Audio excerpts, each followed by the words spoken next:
दे रहे हैं तो आपके पास CSC ID होना जरूरी है। CSC ID के लिए CSC ID आपके पास, आप डिजिटल सेवा पोर्टल पर जाएंगे,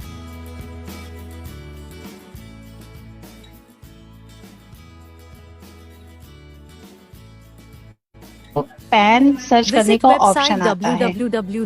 जैसा कि मैं यहाँ पर आपको दिखाना चाहूंगी, ये डिजिटल www.digitalseva.csc.gov.in. सेवा पोर्टल पर आप जाएंगे, Then click on यहाँ पर login button at the NSDL, top of your यहाँ screen. पे डिजिटल सेवा After पोर्टल को that, you login will be करेंगे। navigated to Digital Seva Connect portal. Enter the login details and click sign login in. करने के बाद After आपको this, you यहाँ will पर be CSC navigated to ID, service result page. Click on PAN Services for E-Governance Infrastructure Limited block. Once clicked, you will be navigated to application for allotment of new PAN. Now, click on Login with Digital Seva Connect button. Over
यहाँ पर आपको new pan का option आएगा।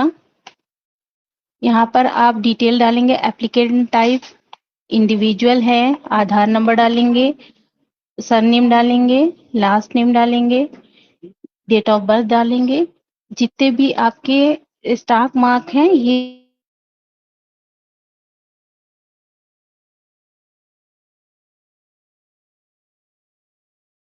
आवाज नहीं, यहाँ पर आप आधार से डिटेल मैच होनी चाहिए सारी चीजें, जैसा कि आप स्क्रीन पर देख रहे हैं। यहाँ पर आपको सारी डिटेल, जैसे आपके आधार पे last name Dev, first name Manoj, middle name Mafatlal, इस तरीके से आपका नाम बिल्कुल एज इट इज आधार से मैच होना चाहिए। डिटेल करेक्ट होंगी, वैलिडेट हो जाएंगी तो आपका ये फॉर्म आगे प्रोसेस होगा।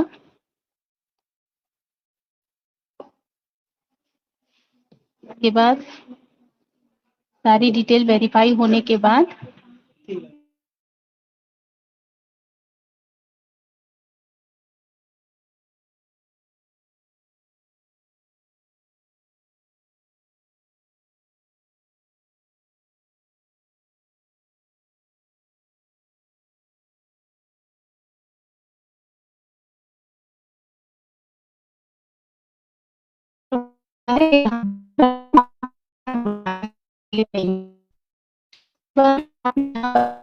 जाएंगे आप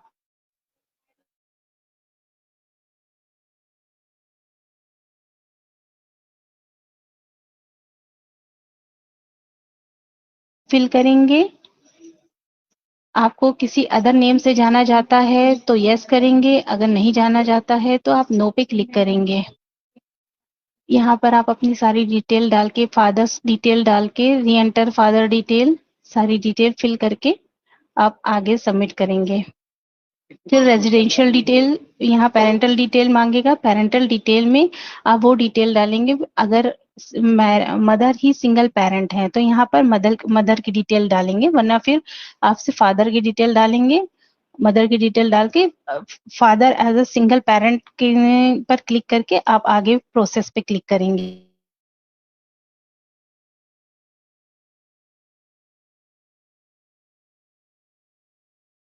यस करेंगे। अगर आप सिर्फ ई पैन चाहते हैं तो आप नो पे क्लिक कर देंगे। इसके बाद आप यहाँ पर बाकी डिटेल फिल करेंगे। आपकी सैलरी क्या है, सैलरी आप सैलरीड पर्सन है, इनकम फ्रॉम बिजनेस है आपका, जो भी आपका होता है वो डालेंगे। इसके बाद आप यहाँ पर ऑफिशियल एड्रेस डालेंगे। ऑफिशियल एड्रेस में आप ऑफिशियल एड्रेस नहीं डालना है आपको, यहाँ पर सिर्फ जहाँ पर आप पैन चाहते हैं वो एड्रेस ही मेंशन करना है। अगर आप कोई ऑफिस एड्रेस पे चाहते हैं तभी आप ऑफिस एड्रेस फिल करें, अदरवाइज यहाँ पर आप अपना रेजिडेंशियल एड्रेस ही फिल करें। यहाँ पर एओ कोड मांगता है। एओ कोड यहाँ पर आपकी लोकेशन से के अकॉर्डिंग ऑटोमेटिक उठा लेता है। अगर नहीं उठाता है तो नीचे देखिए ऑप्शन में आपको एओ कोड डालने का ऑप्शन रहता है। जैसे ही आप उस पर क्लिक करते हैं एओ कोड ऑटोमेटिक उसमें सबमिट हो जाता है। पूरी डिटेल फिल करने के बाद सबमिट करेंगे। यहाँ पर केवाईसी का ऑप्शन आता है, OTP based e KYC, biometric based e KYC. यहाँ पर आप बायोमेट्रिक बेस्ड ई केवाईसी पर क्लिक करेंगे। आपका बायोमेट्रिक बेस्ड केवाईसी करने के लिए यहाँ पर आप अगर आप ओटीपी बेस्ड ई केवाईसी करते हैं तो ओटीपी पे आपके आधार रजिस्टर्ड मोबाइल नंबर पे जाएगा और इससे आपका वेरीफाई हो जाएगा। अगर आप थंब इम्प्रेशन दे के करना चाहते हैं तो यहाँ पर आपको थंब इम्प्रेशन के लिए कुछ डिवाइसेस शो करेंगे। मॉर्फो, ये जो इतनी भी आपकी डिवाइसेस शो कर रही हैं, इन्हीं डिवाइसेस को आप कनेक्ट कर सकते हैं। कनेक्ट करने के बाद आप थंब इम्प्रेशन देंगे। थंब इम्प्रेशन के बाद आपका ये biometric device register device match हो जाएगा और आपका यहाँ पर फॉर्म सबमिट हो जाएगा। सबमिट होने के बाद आपका एक ओटीपी ऑथेंटिकेट होगा और उसके बाद ये आपका एप्लीकेशन नंबर जनरेट हो जाएगा। एप्लीकेशन नंबर लेकर आप इसका स्टेटस भी चेक कर सकते हैं कि आपके पैन का स्टेटस क्या है।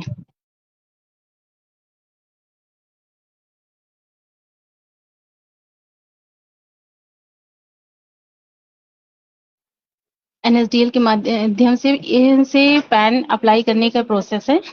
धन्यवाद।